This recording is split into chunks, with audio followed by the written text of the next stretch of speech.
और इधर अब यूपी में अयोध्या में तैयारी हो रही है रामलला को घर में लाने की टेंट से। 22 जनवरी को दिवाली मनाने का आह्वान कर रही है पूरी भाजपा। तो लोकदल वाले भी मना रहे दिवाली या नहीं मना रहे? मंदिर में निमंत्रण आने का, जिसे जाना हो जाओ। आप जा रहे हैं नहीं जा रहे? नहीं, हम तो आर्य समाजी लोग हैं, यहाँ बहुत मंदिर हैं, जब जरूरत पड़े वहीं। अयोध्या नहीं जा रहे मतलब?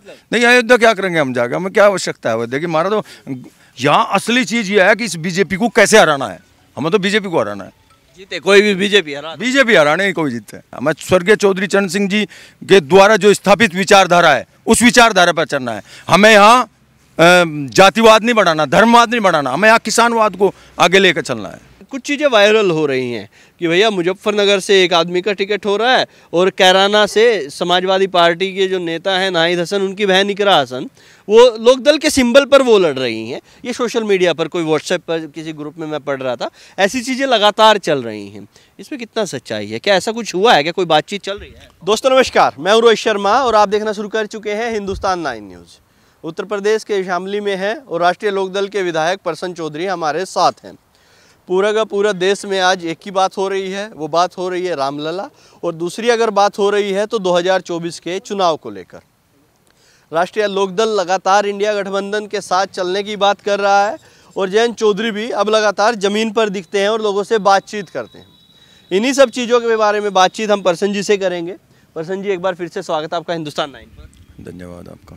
प्रसन्न जी, क्या चल रहा है? तैयारियां व्यारियां लोकसभा की किस तरह से अब राष्ट्रीय लोकदल चीज़ों को देखकर चल रहा है? तैयारी तो इंडिया गठबंधन की पहले से ही तैयार है। राष्ट्रीय लोकदल तो हमेशा तैयारी में रहता है। राष्ट्रीय लोकदल के कार्यकर्ता और उसके वोटर्स लोहे की तरह, लोहे के स्तंभ की तरह है, वो हमेशा तैयार रहते हैं जवाब देने के लिए। नहीं, बिल्कुल, ये बात तो बिल्कुल सत्य है। लोकदल का कार्यकर्ता हमेशा तैयार होता है, चाहे वो वोट डालना हो, आंदोलन करना हो, कुछ भी करना हो, उसमें हमेशा सक्रिय होता है। लेकिन जो आपकी 10-12 सीटें हैं, 12 सीटों पर एक बातचीत क्या बन रही है या नहीं बन रही है? लोकदल या फिर अब की बार भी कुछ कॉम्प्रोमाइज़ करने को तैयार हैं? चुनाव चिन्ह किसी का, कैंडिडेट किसी का, ये सब चलेगा या फिर 12 की 12 सीटों पर लोकदल के कार्यकर्ता दिखेंगे? पहले तो बात आपने आंदोलन वाली बात कही। लोकदल का कार्यकर्ता जो सरकार जाति करती है हमेशा उसके खिलाफ लड़ने का कार्य करता है। रही बात 12 की, 14 की और 100 की, 200 की, ये इंडिया गठबंधन बना है, इसमें कोई ऐसा इशू नहीं है अब कौन कितनी सीट लड़ेगा। दूसरा, ये फैसला जो राष्ट्रीय नेतृत्व है, जो हमारे नेता हैं, उनका है। वो जो फैसला करेंगे, जैसे भी वो करेंगे, हम ऐसे तैयार हैं। लेकिन प्रसन्न जी, मैं आपको एक चीज़ और बताता हूँ। मैं गांव-गांव जाकर लोगों से बातचीत करता हूँ। हम ऐसा नहीं है कि शहर में खड़े होकर लोगों से बात कर लिया, गांव-गांव जाते हैं और करीब 30-40 गांव मैं यहाँ के भी कवर कर चुका हूँ। लोगों के जो लोकदल के कार्यकर्ता हैं उनसे भी जब मैं मिलता हूँ तो उनके मन में एक चीज़ है कि भैया ऐसा नहीं होना चाहिए जैसे विधानसभा में हो गया था, डंडा किसी का, झंडा किसी का, नेता किसी का हो गया था। अब लोकदल का कार्यकर्ता भी चाहता है कि नेता भी हमारा हो और चुनाव चिन्ह भी हमारा हो। इतने कॉम्प्रोमाइज़ कब तक करते रहेंगे? नहीं, बिल्कुल ठीक बात है। लोकदल का कार्यकर्ता चाहता है, पर फैसला चौधरी साहब को लेना है, वो फैसला करेंगे। हम ज़्यादा से ज़्यादा सीट लड़ेंगे। ज़्यादा से ज़्यादा लड़ेंगे? हाँ। कुछ लोग आपका भी नाम ले रहे हैं, मुजफ्फरनगर जा रहे हैं, कह रहे हैं आप चुनाव लड़ने। इसमें कितनी सच्चाई है? जो फैसला आदरणीय चौधरी जयंत सिंह जी को लेना है उसको हम कैसे बता दें? देखो मैं बताऊं, मुझे जनता का बहुत प्यार मिला, नेता का आशीर्वाद मिला। मेरे लिए तो ऐसा प्लेटफॉर्म नेता ने दिया है कि जिस पर मैं अपनी बात रख सकता हूं, कह सकता हूं। लेकिन मेरा ये मानना है और ये मैं आपको बता रहा हूं, यदि नेता मेरी कहीं ड्यूटी लगाएगा, मेरे सिर की भी ज़रूरत पड़ेगी नेता को, तो मैं तैयार हूँ। जैसे नेता का फैसला होगा, जैसे पार्टी नेतृत्व फैसला करेगी, जो उनका संदेश होगा उस पर काम करा जाएगा। मैं अपनी जगह ठीक हूँ, लेकिन मुझे ये कहा जा भाई तू चुनाव लड़, तो मैं कैसे मना कर दूँ? मेरा तो क्रम है चुनाव लड़ना। काम कुम सारा छोड़ छाड़ रखा है, मैं तो सेवा करनी लोगों की। आपका भी तो मन होगा ना कि भैया वो तो कहें चलिए बिजनौर से चुनाव लड़ लीजिए, लेकिन आप भी तो बताएंगे कि नहीं मेरे लिए कैराना बेटर है या फिर मेरे लिए मुजफ्फरनगर बेटर है। नेता तो बोल ही देंगे, नेता को अगर लगेगा कि आपको चुनाव लड़ाना है वो तो फिर आपसे पूछेंगे थोड़ा, वो तो आपको कहेंगे लड़िए चुनाव। आपका क्या मन है, आपसे पूछा गया होगा, बातचीत होती होगी, 4 लोग बैठे आसपास, कहते तो होंगे भाई कैराना बेटर है मेरे लिए, मैं मुजफ्फरनगर नहीं जाना चाहता। हमारा नेता इतना तेज है और उसकी आंखें हमेशा यहाँ रहती हैं। वो इस क्षेत्र की यदि किसी को कोई चोट लगती है तो उसका दर्द का अनुभव नेता को होता है। यहाँ किसी के घर में खुशी आती है तो उस खुशी का एहसास हमारे नेता को होता है। नेता जो कहेगा कहीं से भी, वैसे ज़रूरत नहीं मुझे, प्लेटफॉर्म नेता ने दिया है, नेता ने आशीर्वाद दिया है, पर फिर भी यदि नेता की इच्छा होगी मुझे लड़ाने की, कहीं से लड़ाओ। कल मैं देख रहा था सोशल मीडिया पर मुजफ्फरनगर में 2 बड़े घरों को एक साथ बिठाया गया और एक फैसला हुआ, तो उसके बाद कुछ चीज़ें वायरल हो रही हैं कि भैया मुजफ्फरनगर से एक आदमी का टिकट हो रहा है और कैराना से समाजवादी पार्टी के जो नेता हैं नाहिद हसन, उनकी बहन इकरा हसन, वो लोकदल के सिंबल पर वो लड़ रही हैं। ये सोशल मीडिया पर कोई व्हाट्सएप पर किसी ग्रुप में मैं पढ़ रहा था, ऐसी चीज़ें लगातार चल रही हैं। इसमें कितना सच्चाई है, क्या ऐसा कुछ हुआ है, क्या कोई बातचीत चल रही है? इस क्षेत्र में हम सब लोग जो हैं स्वर्गीय चौधरी चरण सिंह जी के अनुयायी लोग हैं, चौधरी महेंद्र सिंह टिकैत जी के अनुयायी लोग हैं। हमारे अंदर उस किसान का खून है जो चौधरी महेंद्र सिंह टिकैत और चौधरी चरण सिंह जी के अंदर था। 2 घरों में कुछ झगड़ा था, आपसी विवाद था और वो सुलटा है, तो हमारे यहाँ खुशी की लहर है। इसे आप चुनाव से तोल लोगे तो आपकी बात जजनी है। चुनाव नेता को करना है, फैसला नेता को लेना है, नेता के फैसला ही सर्वमान्य होगा। ये फैसले तो यहाँ लड़ाई झगड़े हो जाए और फैसले हमें करने भी चाहिए, लेट हो गए बल्कि पहले ही हो जाना चाहिए था। ये तो बड़ा शुभ है, अच्छा संकेत है। लेकिन पर्सन जी चुनाव से तोलना सही नहीं है, मैं मानता हूँ, लेकिन सोशल मीडिया पर जो बातें चल रही हैं, हमारा काम है उन बातों को आप तक लेके आना और आपका काम है उन पे क्लैरिटी दे देना। आप बता दीजिए ऐसा नहीं है कि तो दे दिया। नहीं देखिए, स्वागत करेंगे, फैसले का स्वागत है, लेकिन जो ये नाम चले हैं कि भैया मुजफ्फरनगर से फला आदमी और यहाँ से इकरा हसन चुनाव लड़े। मेरी बात सुनो, हम जैन चौधरी के सिपाही हैं, किसी की भी ड्यूटी लगाओ। और ये गठबंधन है इंडिया, उसमें अखिलेश जी भी हैं और इंडिया गठबंधन के सभी घटक दल हैं। आराधनीय चौधरी जैन सिंह जी हैं, जिसको जिस सिपाही को भी वो कहेंगे वही चुनाव लड़ेगा और उसे लड़वाओगे। किसी का भी नाम ले दो, आप जिसका नाम ले रहे हो किसी का भी लो, जिसका वो नाम ले देंगे वो चुनाव लड़ेगा। तो नाम भी नहीं लेना चाह रहे हैं अपने मुंह से, मैं तो ले दिया। मैं क्या लूँ, आपने ले दिया नाम। जब नंबर आएगा लड़ने का उनका तो चुनाव लड़ाओगे। नहीं, ऐसा नहीं है, वही अकेले चुनाव लड़ना चाहते हैं। इधर से अगर देखें तो अमीर आलम जो आपकी पार्टी में राष्ट्रीय महासचिव के पद पर हैं, उनके बेटे हैं नवाजिश, वो भी लगातार अपनी दावेदारी पेश कर रहे हैं और वो भी मुस्लिम है।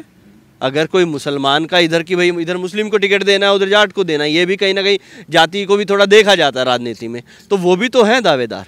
बिल्कुल सही बात तो क्या उनके साथ भी ऐसे लग जाएंगे? दावेदारी सब करेंगे और जो जिसका भाग्य में होगा, जिसे नेता कहेगा वो लड़ेगा। अमीर आलम खां बहुत अच्छे लीडर रहे यहाँ के और कुछ गलत फहमियाँ किसी वजह से लोगों की होगी थी, लेकिन जब हमारा जिला पंचायत अध्यक्ष का चुनाव हुआ, आदरणीय अमीर आलम खान ने उसमें बहुत अच्छा रोल अदा करा और जो खाई 2 समुदाय के बीच में पैदा होगी थी उसे पटाने का पूरा प्रयास उन्होंने करा।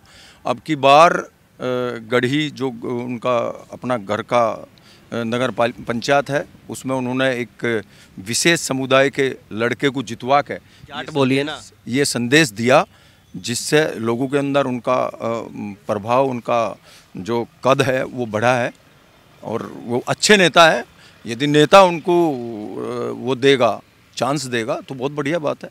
चलिए वैसे बताइए कि जाट विशेष तो है ही है जाट, लेकिन आप बोलिए कि हाँ जाट समाज के लड़के को उन्होंने चुनाव जिताया। किसान के बच्चे को चुनाव जितवाया, किसान का है। हम जातिवाद की बात नहीं करते, फिर आप वहाँ जाओगे। बहुत घुमाने लग गए हैं आप। पिछले 2 साल से पहले जब मैं जातिवाद की बात करते हैं, वो जब मैं 2 साल पहले आपसे बात करता था सीधी सीधी आप बात करते थे, आप घुमा के अब जातिवाद की बात करते हैं बीजेपी वाले, हम नहीं करते। किसान के बालक को जिताया, अच्छे लड़के को जिताया, उसके चरित्र को देख के, उसके व्यवहार को देख के और जनता की आवाज़ को देख के जिताया।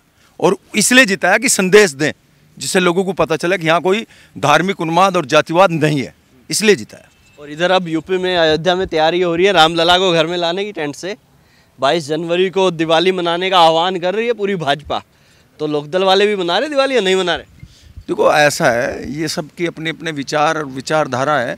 हमारे समाजी लोग हैं, लेकिन जो हमारे महापुरुष हुए हैं हम उनका सम्मान करते हैं, निरादार नहीं करते।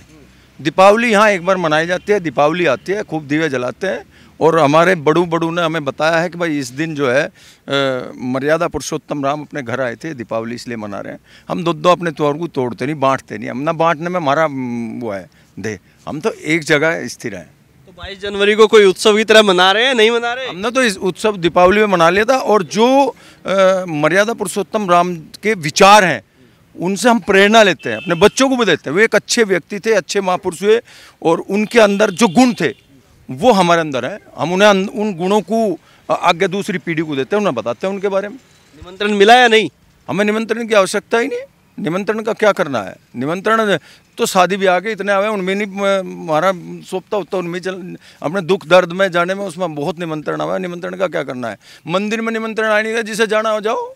आप जा रहे हैं नहीं जा रहे? नहीं, हम तो आर्य समाजी लोग हैं, यहाँ बहुत मंदिर हैं, जब जरूरत पड़े वहीं नहीं जा रहे।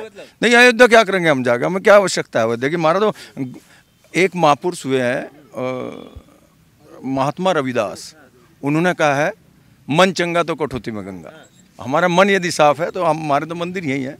तो पूरी लोकदल यही बात बोलेगी या फिर आप बोल रहे हैं पर्सनल है कि सब लोकदल वाले यही बोलेंगे कि भैया हमारा तो यही मंदिर है? सबकी विचारधारा है, पता नहीं कौन क्या कहेगा, मैं तो बता दिया मन चंगा तो कठौती में गंगा। समाजवादी के साथ साथ रह कि आप वही वाली बात बोल रहे हैं? नहीं, बात इसमें फिर वही बात आ गई, वो अपने पर्सनल सबकी विचारधारा हो सकती है।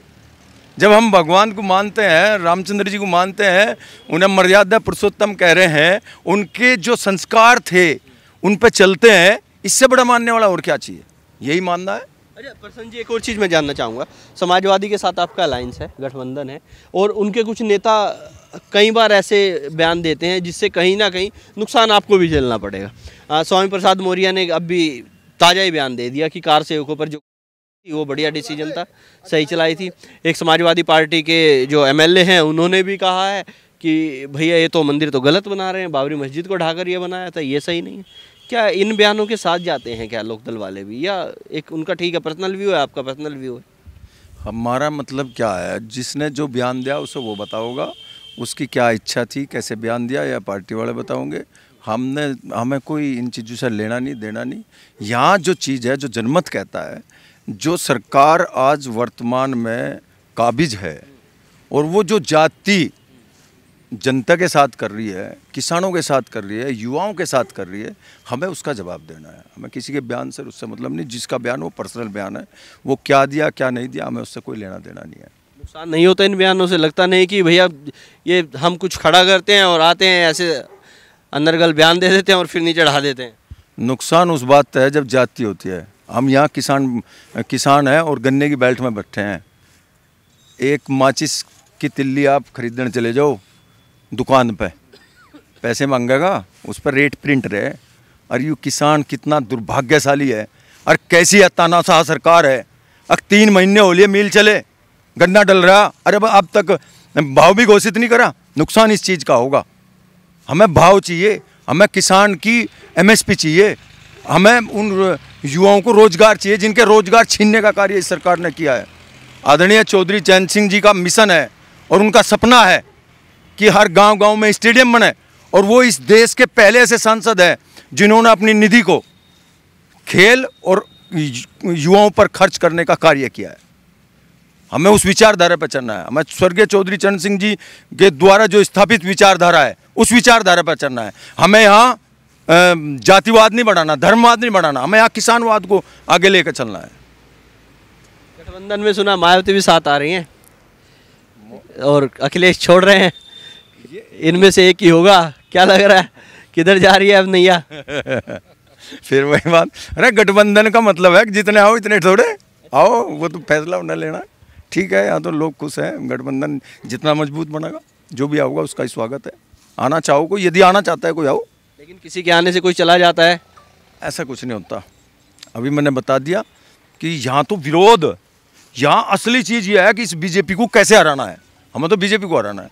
जीते कोई भी बीजेपी हराने ही कोई जीतते हैं। बीजेपी का सफाया। ज़्यादा दुखी हो गए बीजेपी से? हाँ, जनता दुखी है। आप भी लग रहे हैं मुझे। नहीं, मैं तो ठीक हूँ।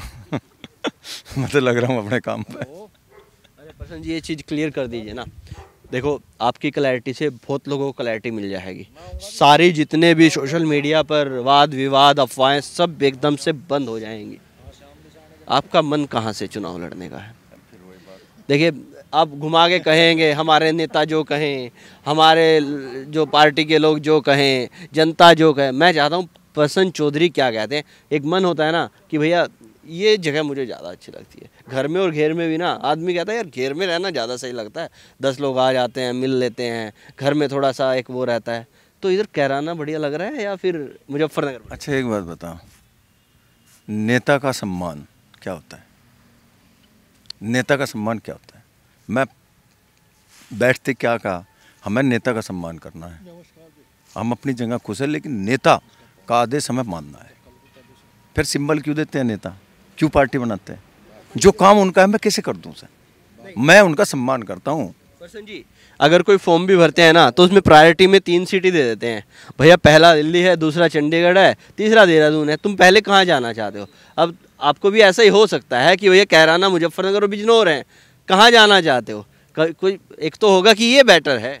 जब नेता का आदेश होगा और सिंबल होगा, अपने आप पता चल। आदेश तो आया हुआ है, आप बता नहीं रहे हैं। जब आदेश होगा सब पता चल जाएगा, उसमें लिखा जाएगा जब आदेश होगा। आदेश तो जनता को पता है, जनता बताने लग गई है कैमरा पे। मैं आपको दिखाऊंगा 2-4 वीडियो गाँव के लोग क्या कहते हैं। सबकी अपनी अपनी साइकोलॉजी होती है। हमें तो नेता का सम्मान करना है, हमें पार्टी के निर्देश पे चलना है।